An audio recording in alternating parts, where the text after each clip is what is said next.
எந்த ஒரு கெமிக்கலுமே யூஸ் பண்ணாம உங்க ஸ்கின் பார்க்க பளபளன்னு இருக்கணுமா? அப்ப கண்டிப்பா போட்ட உடனேயே இன்ஸ்டன்ட் க்ளோ அண்ட் ஷைனிங் குடுக்குற இந்த குளியல் பொடி ட்ரை பண்ணுங்க. நம்ம தாத்தா, பாட்டி காலத்துல எப்படி இயற்கையான முறையில மூலிகை குளியல் பொடி தயாரிச்சாங்களோ, அதே மெத்தட்ல தான் நம்ம இந்த குளியல் பொடி தயாரிச்சிருக்கோம். இதுல நம்ம சேர்த்திருக்க பச்சைப்பயிறு, கடலைப்பருப்பு, பூலாங்கிழங்கு, கஸ்தூரி மஞ்சள், செம்பருத்திப்பூ, ரோஜாப்பூ, ஆவாரம்பூ, வெட்டிவேர் இது எல்லாமே நம்மளோட ஸ்கின்ல ஏற்பட்டிருக்க அனைத்து சரும பிரச்சனைகளையும் சரி செய்ய ஹெல்ப் பண்ணுது. இந்த பவுடரை நீங்கள் ஃபேஸ் பேக்காகவும் யூஸ் பண்ணிக்கலாம், குளிக்கிறதுக்கும் யூஸ் பண்ணிக்கலாம். இதே மாதிரி உங்கள் ஸ்கின்லையும் எந்த ஒரு டார்க் ஸ்பாட்ஸ், பிம்பிள்ஸ், பிக்மெண்டேஷன் இல்லாமல் ஒரு even and clear skin tone வேணும் அப்படின்னா கண்டிப்பாக இந்த குளியல் பொடி ட்ரை பண்ணுங்கள். இது பிறந்த 4 மாத குழந்தையிலேருந்து பெரியவங்க வரைக்கும் எல்லாருமே யூஸ் பண்ணலாம்.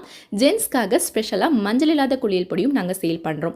உங்களுக்கு இந்த குளியல் பொடி வேணும் அப்படின்னா ஸ்க்ரீனில் தெரிகிற இந்த வாட்ஸ்அப் நம்பருக்கு மெசேஜ் பண்ணி ஆர்டர் பிளேஸ் பண்ணிக்கோங்க. தேங்க்யூ.